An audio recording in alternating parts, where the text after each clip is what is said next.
नमस्कार. मी आज तुमच्यासमोर क्वेश्चन नंबर 7 घेऊन आलेलो आहे. क्वेश्चन नंबर 7 हा पेज नंबर 39वरती आहे.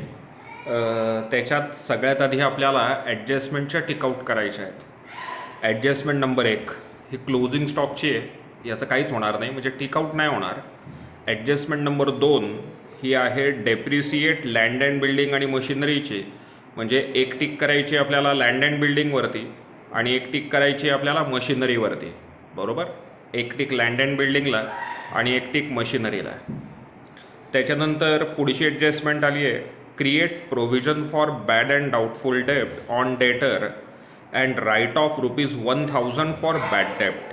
तुम्हाला 2 टिक करायच्या आहेत डेटरवरती, एक बॅड अँड डाऊटफुल डेप्टसाठी आणि एक ₹1000 फॉर बॅड डेप्टसाठी. म्हणजे RDDची एक ॲडजस्टमेंट आहे आणि बॅड डेप्टची एक ॲडजस्टमेंट आहे. अशा एकूण किती ॲडजस्टमेंट करायच्या आहेत? 2 डेटरवरती. त्याच्यानंतर पुढची ॲडजस्टमेंट आहे ती म्हणजे goods worth ₹3000 sold but no entry was found in the books. याची पण एक टिकआउट करायची आहे, एक सेलवरती आणि एक डेटरवरती. म्हणजे डेटरवर एकूण किती ॲडजस्टमेंट झाल्यात? तर डेटरवर एकूण 3 ॲडजस्टमेंट झाल्यात, हे लक्षात घ्या. टोटल 3 ॲडजस्टमेंट आहेत डेटरवरती. त्याच्यानंतर पुढची ॲडजस्टमेंट आहे आउटस्टँडिंग कॅरेज. एक टिक करायची आहे तुम्हाला कॅरेजवरती. नंतर पुढे आलं होतं goods purchase but not recorded, असं आहे मला वाटतं. एक टिक परचेसवरती आणि एक क्रेडिटरवरती. चला परत एकदा क्रॉस चेक करा कशा कशावर किती ॲडजस्टमेंट आहेत. एक टिक लँड अँड बिल्डिंगला, एक मशिनरीला, 3 टिक डेटरवरती. 3 टिकआउट करायच्या डेटरवरती. त्याच्यानंतर एक टिक करायची आहे सेल्सवरती, एक कॅरेजवरती, एक परचेसला आणि एक क्रेडिटरला. मी परत सांगतो, लँड अँड बिल्डिंगवरती एक, मशिनरीवरती एक, डेटरवर 3, सेल्सवर एक, कॅरेजवर एक, परचेसवर एक आणि क्रेडिटरवरती एक. ठीक आहे. तिकडे प्रॉब्लेममध्ये मशिनरीला डेट आलेली आहे, परंतु त्याच्यावरती टिकआउट नसणार आहे, म्हणजे त्याची सेपरेट टिक करायची गरज नाही. प्रॉब्लेम सोडवताना मी ते तुम्हाला समजावून सांगेलच. बरं मित्रांनो, आत्ता या प्रॉब्लेममध्ये जी डेट दिलेली आहे ती आहे 31 मार्च 2019. म्हणून मग आपण इकडे टाकणार आहे 31/3/19, 31/3/19, 31/3/19. बरं, मला वाटतं कॅमेऱ्याच्या झूममध्ये हे लेजरचं हेडिंग दिसत नाहीये. या लेजरचं हेडिंग कॅपिटल अकाउंट आहे, हे लक्षात घ्या. हे पार्टनर्स कॅपिटल अकाउंट. या ठिकाणी पण सेम डेट असणार आहे 31/3/19 आणि पार्टनरचे नाव आहे सप्रे आणि अत्रे. सप्रे आणि अत्रे, सप्रे आणि अत्रे. पण मी काय करेन, मी सगळ्यात शेवटी तुम्हाला या प्रश्नाचा फोटो पण पोस्ट करेन मी तुम्हाला. ओके. बरं, मी आता पोस्टिंगला सुरुवात करतोय. प्रश्नाच्या पहिल्या ओळीमध्ये यांचा रेशो पण दिलेला होता. यांचा रेशो इक्वल होता, हे लक्षात घ्या. क्वेश्चनच्या पहिल्या स्लाइडमध्ये दिलंय रेशो इक्वल आहे असं. ओके, मी पोस्टिंगला सुरुवात करतोय. प्रश्नाचा पहिला आयटम आहे सन्ड्री डेटर. सन्ड्री डेटर ऍसेट आहे, आपल्याला ऍसेट साइडला लिहायचं. सन्ड्री डेटर्स, याच्यावरती ऍडजस्टमेंट आहे. अमाऊंट इनरला असेल 40,000. ऍडजस्टमेंट आहे म्हणून इनरला येतील 40,000. नंतर आला परचेस. प्रश्नाची जर क्रेडिट साइड पाहिली तर प्रश्नाच्या क्रेडिटला रिटर्न पण आलेला. परचेस इनरला घेण्याआधी पहिल्या ओळीमध्ये आपण काय लिहित असतो? Opening stock to opening stock account. प्रश्नामध्ये जर पाहिलं ओपनिंग स्टॉक तर हा दिलेला आहे 18,000 रुपये. चौथा आयटम आहे. त्याच्यानंतर मी घेणार आहे to purchase account. To purchase account हा इनरला असेल 65,000. परचेस इनरला 65,000. नंतर आला रिटर्न. आपण परवा हा रूल पाहिला होता, डेबिटचा रिटर्न क्रेडिट मधनं लेस करायचा आणि क्रेडिटचा रिटर्न डेबिट मधनं लेस करायचा. उलट असतं. जो डेबिटला दिलेला रिटर्न आहे तो सेल्स रिटर्न आहे आणि जो क्रेडिटला दिलेला रिटर्न आहे तो परचेस रिटर्न आहे. आता हा जो रिटर्न आहे हा आपल्याला दिलेला आहे डेबिटला, म्हणजे हा सेल्स रिटर्न आहे, हा आपल्याला सेल्स मधून लेस करायचा आहे. मी इकडे नाव टाकून ठेवतो ट्रेडिंगच्या क्रेडिट साइडला, बाय सेल्स अकाउंट, त्याच्या खालती लेस रिटर्न आणि रिटर्नची अमाऊंट आहे 800 रुपीज. मी काय सांगितलं इतक्या, डेबिटचा रिटर्न क्रेडिट मधनं आणि क्रेडिटचा रिटर्न डेबिट मधनं क्रॉस मध्ये जायचं आहे आपल्याला, उलट करायचं आहे. डेबिटचं क्रेडिट मधून लेस करायचं आहे, क्रेडिटचं डेबिट मधून लेस करायचं आहे. पुढचा आयटम ओपनिंग स्टॉक आहे, त्याचं पोस्टिंग केलं आपण इतक्यात. नंतर आलंय लँड अँड बिल्डिंग ऍसेट आहे. आज डेटरवरती किती ऍडजस्टमेंट आहेत? 3. मग डेटरवर 3 ऍडजस्टमेंट आहेत तर 5 ओळी सोडायच्या, लक्षात राहू द्या. 3 ऍडजस्टमेंट आहेत म्हणून किती ओळी सोडणार आपण? 5. 3 ऍडजस्टमेंट आहेत म्हणून 5 ओळी. याच्या खाली 5 ओळी सोडून द्यायच्या आहेत आणि 5 ओळी सोडल्यानंतर मग असणार आहे 5 ओळी सोडल्यानंतर land and building. Land and building याच्यावर पण ऍडजस्टमेंट आहे. अमाऊंट इनारला असेल लँड अँड बिल्डिंगची आणि त्याची अमाऊंट आहे 10,000, 10,000. नेक्स्ट आयटम आला आहे कॅरेज. नुसतं कॅरेज आहे, ट्रेडिंग अकाउंटला डेफिनेटली. याच्यावरती आता 2 ऍडजस्टमेंट झाल्यात परचेस वरती. एक रिटर्न लेस करायला लागेल आणि एक सेल आणि एक ऍडजस्टमेंट आलेली होती. म्हणजे एकूण किती ऍडजस्टमेंट झाल्यात? 2. म्हणून आपण 3 ओळी सोडून देऊ आणि मग घेऊ कॅरेज. 3 ओळी सोडून to carriage account, to carriage account. Amount इनरला असणार आहे कॅरेजची 1,200, 1,200. नंतर आलं होतं rent, rates and taxes. Profit and लॉसला असेल to rent, rates and taxes. To rent, rates and taxes amount आउटरला 1,000. ऍडजस्टमेंट नाहीये म्हणून आपण आउटरला घेतलं. The next item is drawing. आपला रूल आहे debit goes to debit side and credit goes to credit side. आता ड्रॉइंग डेबिटला दिलंय तर आपण इकडे ते डेबिटलाच घेणार आहे. To drawing account, to drawing account सप्रेमध्ये 3,000 आणि अत्रेमध्ये 2,000. इकडे 3,000 आणि इकडे 2,000. The next item is salaries. मला वाटतं रूल पार्ट झालाय तुमचा. Wages goes to trading account आणि salary goes to profit and loss account. म्हणून प्रॉफिट अँड लॉसला to salaries account, to salaries account. Amount outer side 3,200, 3,200. The next item is bad debt. मला वाटतं formula आहे आपला बरोबर. प्रॉफिट अँड लॉसच्या डेबिटला to bad date sold आणि किती आहे बॅड डेट आले 1,000. Add bad debt new, add bad debts new, add RDD new less RDD old. जे ट्रायल बॅलन्स मधले आयटम असतात ते ओल्ड असतात आणि जे ऍडजस्टमेंटचे असतात ते न्यू असतात. म्हणून आपण इकडे बॅड डेट ओल्डच्या समोर घेतले 1,000 rupees. The next item is machinery. Machinery asset आहे, ऍडजस्टमेंट आहे त्याच्यावरती इनार. मशिनरी एक लाईन सोडून मशिनरी इनरला 25,000. बरं त्याच्यावर ऍडजस्टमेंट आलेली आहे, ब्रॅकेट मध्ये काहीतरी दिसतंय. त्याचा उपयोग काय करायचा आहे हे मी तुम्हाला ऍडजस्टमेंट मध्ये सांगेल. Next item is advertisement. Profit and loss वाचणार to advertisement account, to advertisement account. Amount आउटरला 4,000. Last item is PF investment. हे लास्ट लेक्चरला शिकवलं होतं. पीएफ इन्व्हेस्टमेंट ही आपली ऍसेट असते, ऍसेट साइडला. याच्या खाली एकच ओळ सोडायची आहे. मशिनरीच्या खाली एकच ओळ सोडायची आहे. PF investment. अमाऊंट आउटरला असेल 18,500 रुपये, 18,500. ओके. एनी डाऊट डेबिट मध्ये काही असला तर तुम्ही मला नक्कीच कॉन्टॅक्ट करू शकता. Now credit side. Credit side first item is sales. Trading account credit side आणि सेलची अमाऊंट आहे 85,000. आता याच्यातून मायनस केलं तर आन्सर आलं 84,200.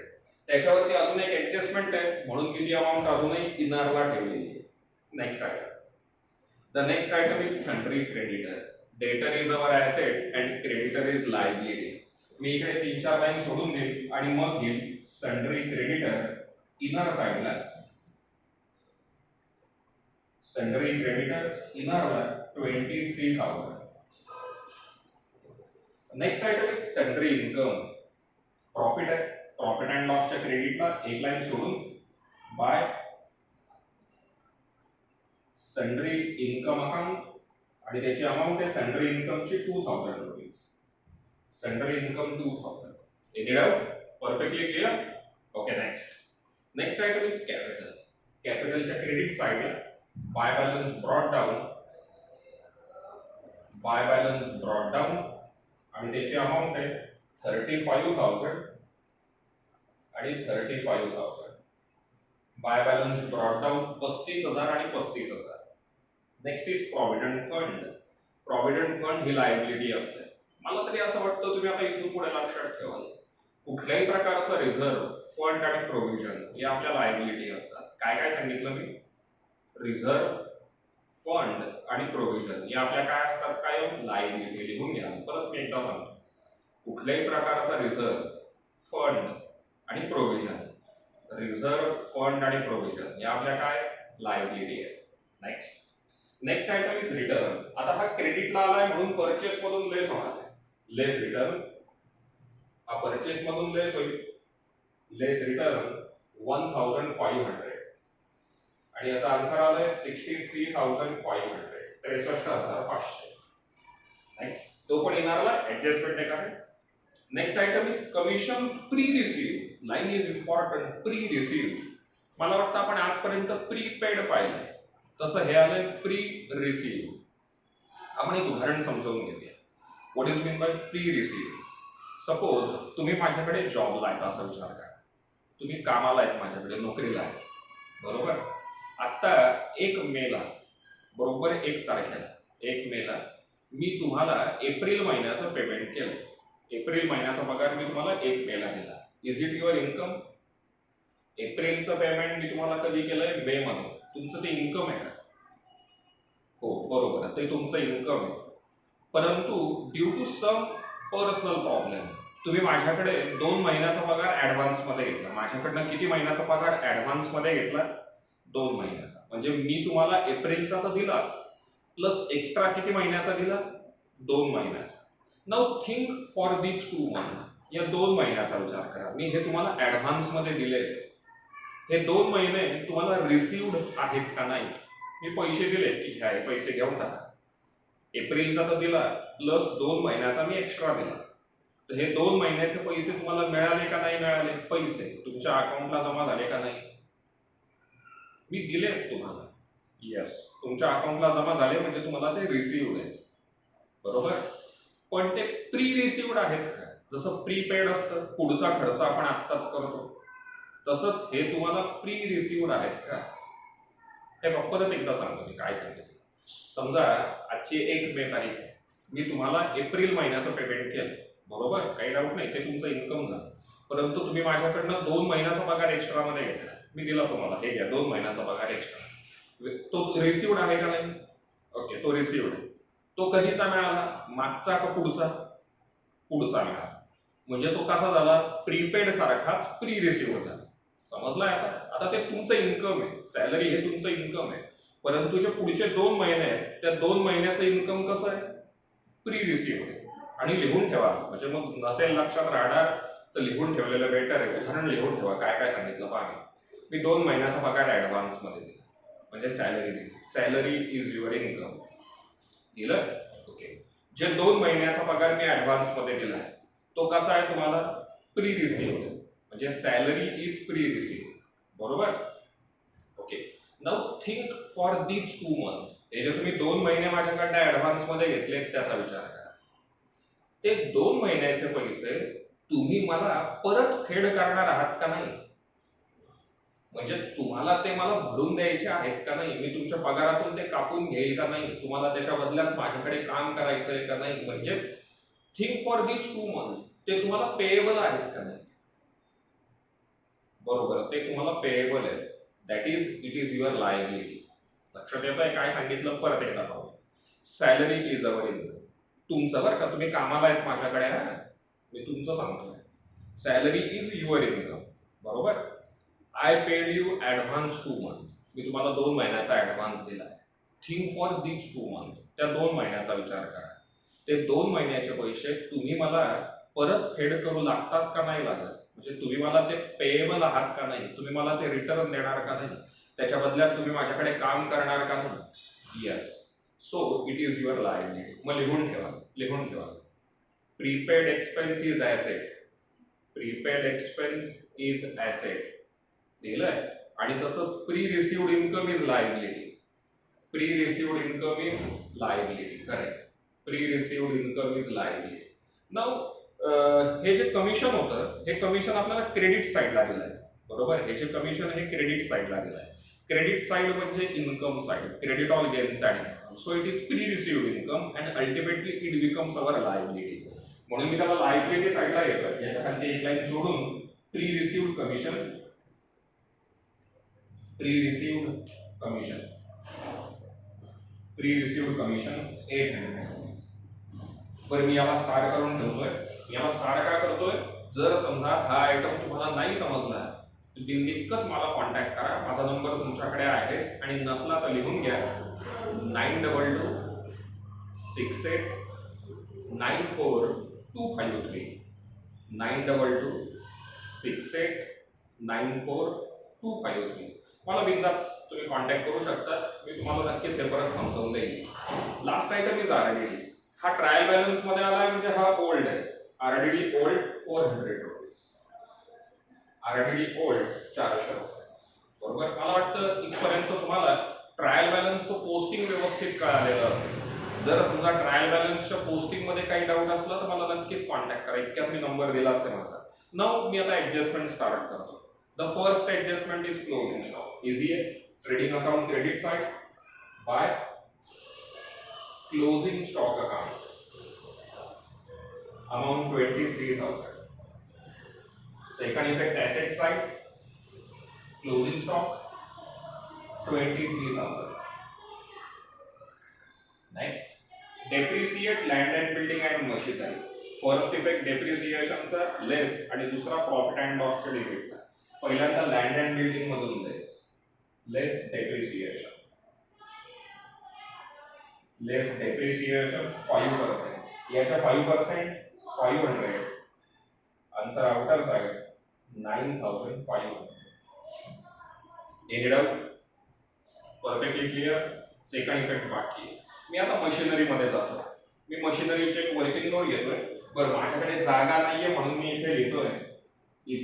जागा नसल्यामुळे नंतर तुम्ही इथे लिहून घ्या म्हणजे मला पुसता येईल. ओके. न कसं आहे लक्षात घ्या. मशिनरी आपण इयर सुरू करतो ना तेव्हा जो बॅलन्स असतो त्याला आपण म्हणतो ओपनिंग बॅलन्स. आपण वर्ष सुरू करतो तेव्हा 1 तारखेला आपल्याकडे जो काही मशिनरी असणार आहे ती झाली ओपनिंग बॅलन्स.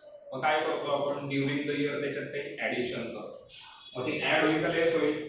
परचेस केला तर ऍड होईल का लेस होईल? ऍड होईल. मग मी याच्यात करतोय ऍड परचेस ऑर ऍडिशन. हे केल्यावरती मला काय मिळेल? मला मिळेल क्लोजिंग बॅलन्स. हे सूत्र समजलंय? वर्षाच्या सुरुवातीला तुमच्याकडे एक बॅलन्स असतो that is your opening balance. त्याच्यात आपण ऍडिशन करतो. ऍडिशन केल्यावरती जे उत्तर येतं ते आपलं काय असतं? Closing balance. आता आपल्या या क्वेश्चन मध्ये मशिनरीचा जो बॅलन्स दिलेला आहे मशिनरीचा बॅलन्स किती दिलेला होता आपल्याला? 25,000 रुपये दिला होता. हा आपला क्लोजिंग बॅलन्स आहे वर्षाच्या शेवटचा. आणि तिकडे त्यांनी असं म्हटलंय ऍडिशन ऑन 1 एप्रिल 10,000 वर्षाच्या शेवटी म्हणजे 31 मार्चला. ट्रायल बॅलन्सला तारीख पहा किती? 31 मार्च म्हणजे शेवट ना. म्हणजे तो क्लोजिंग बॅलन्स किती आहे? 25,000. बरोबर. 1 ऑक्टोबरला ऍडिशन किती झाली? 10,000. म्हणजे ओपनिंग बॅलन्स किती आला? 15,000. हे समजलंय का? ही तुमची बॅलन्सिंग फिगर आहे. बरं एकदा परत समजा हे 25,000 आहेत. हा जो पेन आहे हे 25,000 आहेत असं सपोज करा. हे 25 आहे. याच्यामध्ये मी ऍडिशन केलेली ऑलरेडी. तारखा चेक करा. ती 1 ऑक्टोबर 31 मार्चच्या आधीची होती का नंतरची होती? 31 मार्चला डेट किती आहे? 2019. आणि 1 ऑक्टोबरला तारीख किती आहे? 18. म्हणजे आधी 18 येईल आणि मग 19 येईल ना. समजा हे 25 आहे. त्यांनी काय म्हटलंय याच्यात ही ऍडिशन आहे. कितीची ऍडिशन आहे? 10,000ची. म्हणजे सुरुवातीला किती असतील, सॉरी ऍडिशन आहे 10,000ची, म्हणजे सुरुवातीला किती असतील 15,000. चला परत एकदा पाहूया. आजची 1 एप्रिल तारीख आहे, बरोबर. तुमच्याकडे आहे किती 15. याच्यात तुम्ही ऍडिशन किती केली 10, म्हणून झाली किती 25. हे कळालं? ओके. बरं, आता जर कळालं असेल तर विचार करून उत्तर द्या. हे जे 25,000 आहे, हे इकडचे, हे जे 25,000 आहे त्याच्यात हे ऍड आहेत का करावे लागणार आहेत?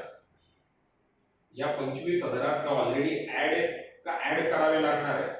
मला वाटतं वर्किंग नोट जर समजली असेल तर तुम्हाला नक्कीच लक्षात येईल की याच्यात हे ऍड झालेले आहे. म्हणजे ऍड करून किती आले 25,000, म्हणून आपल्याला 10,000ची ऍडजस्टमेंट करायची नाही. ज्यांना समजलं नाही त्यांनी परत विचार करा. समजा आज सकाळी तुमच्या खिशामध्ये होते 15,000, वडिलांनी 10,000 दिले, संध्याकाळी खिशात किती निघतील 25,000. म्हणजे 25,000 10,000 आहेत का परत टाकायचे? परत टाकले तर झाले 35. 31 मार्च म्हणजे क्लोजिंग ना. आज संध्याकाळी माझ्याकडे आहेत 25,000, त्याच्यात 10,000 टाकले होते, म्हणजे सुरुवातीला किती होते 15,000. मला वाटतं हे तुम्हाला व्यवस्थित कळालं, बरोबर. पण मग ही ऍडजस्टमेंट करायचीच नाहीये, मग ती दिली का बरं? जर ती करायचीच नाहीये मग दिली काय? तर लक्षात घ्या ती आपल्याला का दिली आहे, तर डेप्रिसिएशन. जरा रिकॅप घ्या 11वीचं डेप्रिसिएशन चॅप्टर. डेप्रिसिएशन लमसम असतं का मंथ वाईज असतं? मंथ वाईज असतं, म्हणून आपल्याला ते तसं दिलंय. हा ओपनिंग बॅलन्स आहे ना, 15,000 कसा आहे ओपनिंग बॅलन्स आहे, म्हणजे याच्यावरती एका वर्षाचं डेप्रिसिएशन, बरोबर. आणि इथे 1 ऑक्टोबर तारीख आहे, म्हणजे याच्यावरती किती महिन्याचं 6 महिन्याचं डेप्रिसिएशन. याच्यावरती एका वर्षाचं आणि याच्यावरती 6 महिन्याचं. लक्षात आलंय का? याच्यावरती एका वर्षाचं ओपनिंग बॅलन्स आहे म्हणून, आणि याच्यावरती 6च महिन्याचं, कारण 1 ऑक्टोबर तारीख होती म्हणून. ओके, नक्की. बरं, आता हेच मी वेगळ्या पद्धतीने परत मांडून दाखवतो.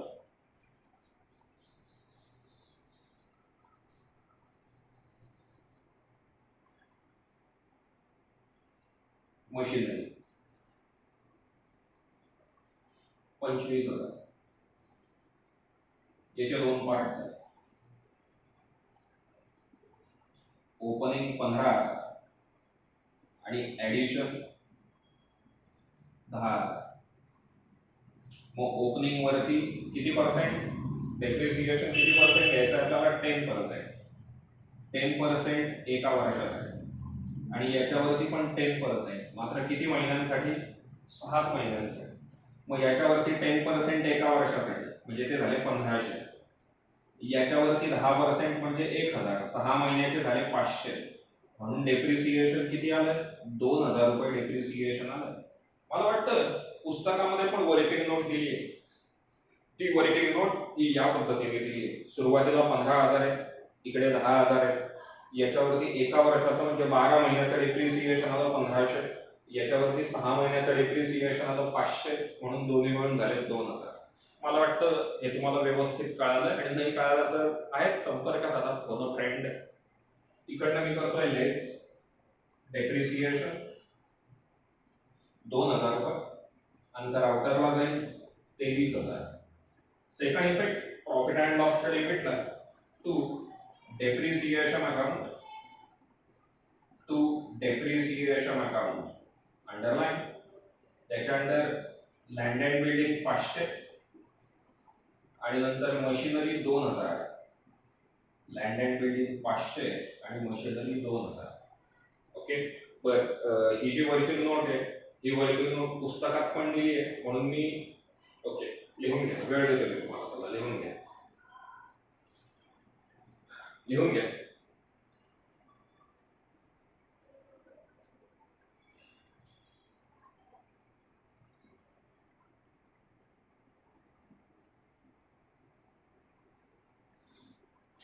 ओके, झाली. मी पुसतो ही वर्किंग नोट, म्हणजे मग मला पुढे जाता येईल. आणि अगदीच काही वाटलं तर तशी पुस्तकात आहेच, त्याचा वापर तुम्ही करू शकता.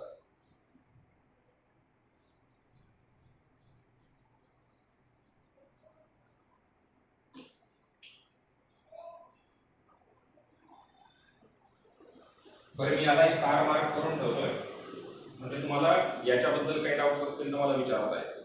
Next adjustment is create RDD, bad debt etcetera. त्या दिवशी मी काय सांगितलं होतं बघा, परत आज लक्षात घ्या. आरडीडीची ऍडजस्टमेंट सगळ्यात शेवटी घ्यायची, म्हणजे चुकणार नाही आपल्याला कधीच. आरडीडीची ऍडजस्टमेंट कधी घ्यायची? सगळ्यात शेवटी. मी आधी घेतोय adjustment number 4. Goods worth ₹3000 sold. 3000चा माल विकलाय. But no entry was found in the books of account. माल विकलाय परंतु एंट्रीच नाहीये, म्हणजे तो कसा आहे? अनरेकॉर्डेड आहे. मला वाटतं इफेक्ट पाठ आहेत तुम्हाला. पहिल्यांदा सेल्स मध्ये ऍड अनरेकॉर्डेड 3000, टोटल आउटरला 87,200. आणि सेकंड इफेक्ट इकडे पण add unrecorded sales 3000, total inner loss 43,000. दोन्हीकडे ऍड करायचं. मी आता वरची ऍडजस्टमेंट घेईल, बॅड डेप्ट आणि आरडीडीची. आरडीडी कधी घ्यायला सांगितलं मी? सगळ्यात शेवटी, बरोबर. म्हणजे आधी बॅड डेप्ट घ्यावे लागतील आणि मग आरडीडी. बॅड डेप्ट किती होते? 1000. मी याच्यातून करतोय लेस. बॅड डेप्ट 1000, म्हणजे आन्सर आलं 42,000. आणि आरडीडी किती पर्सेंट आहे? 5%. लेस आरडीडी 5%. याच्या 5% 2100. आन्सर आउटरला 39,900.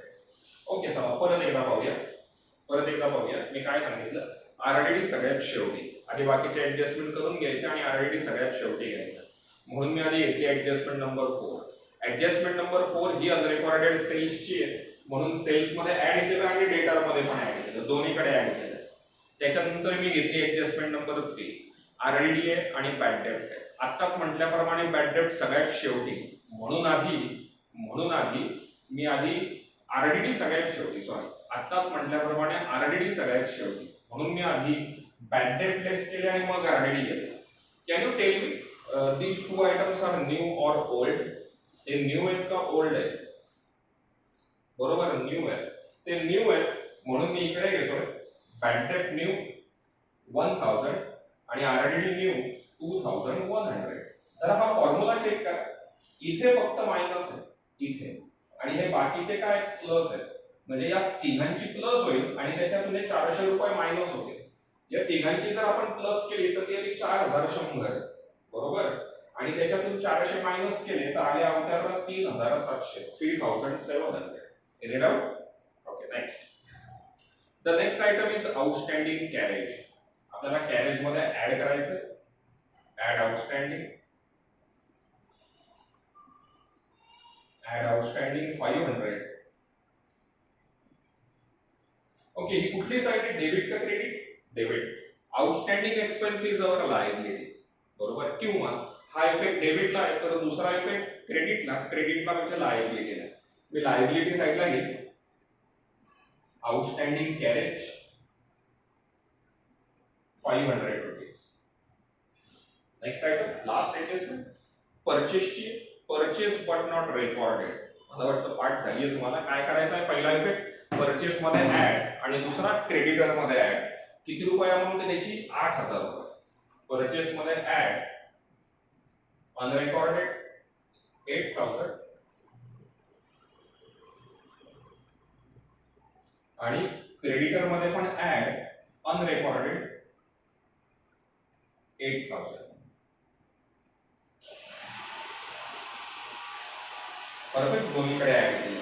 मला वाटतं इथपर्यंत हा क्वेश्चन नंबर 7 तुम्हाला कळालेला आहे, बरोबर. मी तुम्हाला थोडासा वेळ देईल, 2 मिनिटाचा. एकदा पूर्ण प्रॉब्लेम नीट व्यवस्थित चेक करा, आन्सर चेक करा. काही डाऊट असेल तर पहा. मग मी तुम्हाला क्लोजिंगचा पार्ट शिकवतो आज. ठीक आहे, क्लोजिंगचा पार्ट. थांबूया बघा.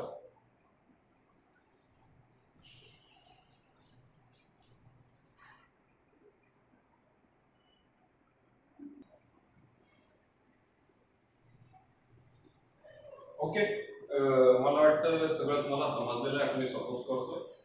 मी आता ऍडजस्टमेंट मध्ये जातोय. मला वाटतं ते आपण झालंय. बट प्रॉब्लेम सॉल्व्ह करताना एक आयटम माझ्याकडनं स्किप झाला, तो मी इकडे ऍड केला. Provident fund 10,000 rupees. बरं, आता मी तुम्हाला आज क्लोजिंग शिकवणार. मी त्या दिवशी तुम्हाला काय सांगितलं, क्लोजिंग करताना कुठला कॉलम उपयोगी ठरतो आपल्याला, इनर का आउटर, आउटर कॉलम उपयोगी ठरतो, बरोबर. हा जो आउटर आहे हा हा हा आउटर आणि हा इकडचा आउटर, हे इम्पॉर्टंट आहे. प्रत्येक ठिकाणचे हेच कॉलम इम्पॉर्टंट आहे. आउटर आउटर कॉलम, सर्व ठिकाणचे आउटर कॉलम, कुठल्याही इनर कॉलमची बेरीज घ्यायची नाहीये, फक्त आउटर कॉलम, बरोबर. मी इकडे आता बेरजा घेऊन ठेवल्या तुमच्यासाठी. आपण जर ट्रेडिंगच्या क्रेडिट साईडची बेरीज घेतली, या दोघांची बेरीज, या दोघांची टोटल केली तर ती येते 1,10,200. आणि जर समजा आपण यांची बेरीज केली, या तिघांची बेरीज केली तर ती येते 91,200. या दोघांची बेरीज इथे आणि या तिघांची बेरीज इथे. मोठ्या बेरीजेतून लहान बेरीज वजा केली, बिग मधून स्मॉल मायनस केली, तर आन्सर आला 19,000. आपण आन्सर कुठल्या साईडला लिहितो, लहान साईडला का मोठ्या साईडला, तर आपण आन्सर लिहित असतो लहान साईडला. बेरजेनुसार कुठली साईड लहान आहे, बेरजेनुसार कुठली साईड लहान आहे, तर बेरजेनुसार डेबिट साईड लहान आहे, म्हणून मी डेबिटला घेणार आहे 2 gross profit account. 2 gross profit account 19,000. आणि दोन्हीकडे आपल्याला मोठी टोटल लिहायची आणि मोठी टोटल आहे 1,10,200. हा इफेक्ट डेबिटला आहे तर सेकंड इफेक्ट इकडे क्रेडिटला, बाय ग्रॉस प्रॉफिट अकाउंट 19,000. हा इफेक्ट डेबिटला तर सेकंड इफेक्ट इकडे क्रेडिटला गेला, बरोबर.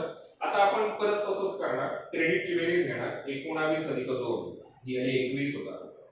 आणि आपण डेबिटची बेरीज घेणार की 1 2 3 4 5 आणि 6 यांची टोटल, यांची टोटल आणि यांची टोटल. आपण जर यांची टोटल घेतली तर ती येते 14,400. मित्रांनो लक्षात घ्या, तुम्ही काय करू शकतात माहितीये का, आता व्हिडिओ चालू असताना तुम्ही पॉज करू शकता, पॉज करा आणि खरोखर टोटल घ्या, ही टोटल घ्या आणि ही टोटल घ्या किती येते.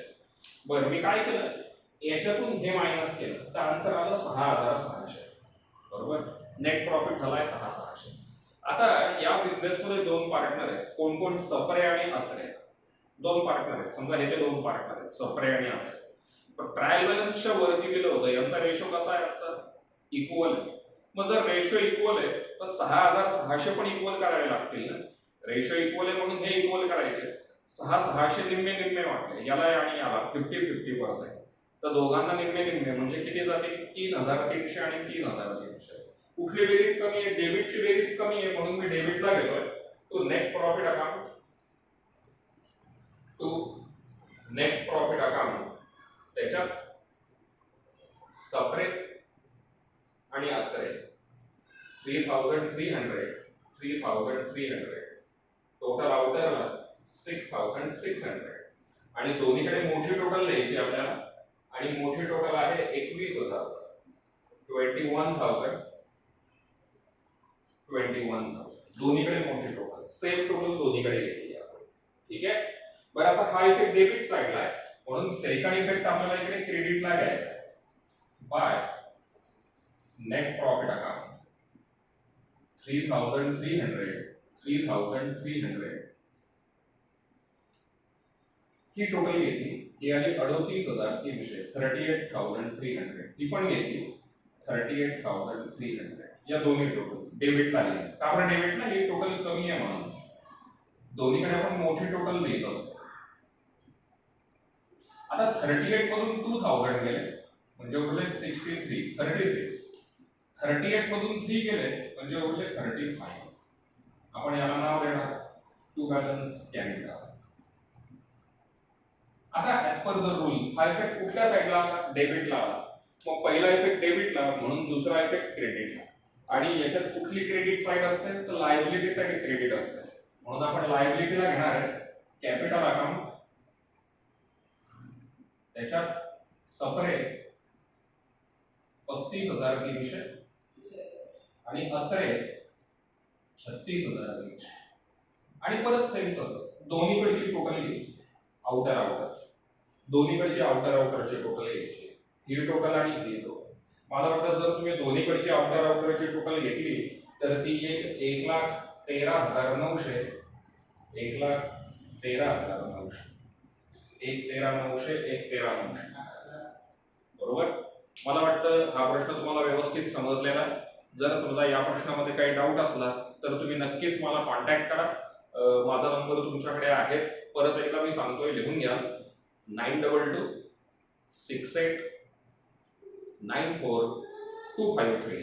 आपलं फेसबुकचं पण पेज आहे माझ्याच नावाने, कौस्तुभ उर्फ अमोल परांजपे किंवा परांजपे प्रोफेशनल अकॅडमी या नावाने पण आपलं फेसबुकचं पेज आहे. आत्ता तुम्ही जे चॅनल पाहताय ते चॅनल सबस्क्राईब करा, तुमच्या मित्रांना पण शेअर करा. आपलं क्लासचा ॲप पण आहे गुगल प्ले स्टोअरला, तुम्ही त्याचा पण वापर करू शकता.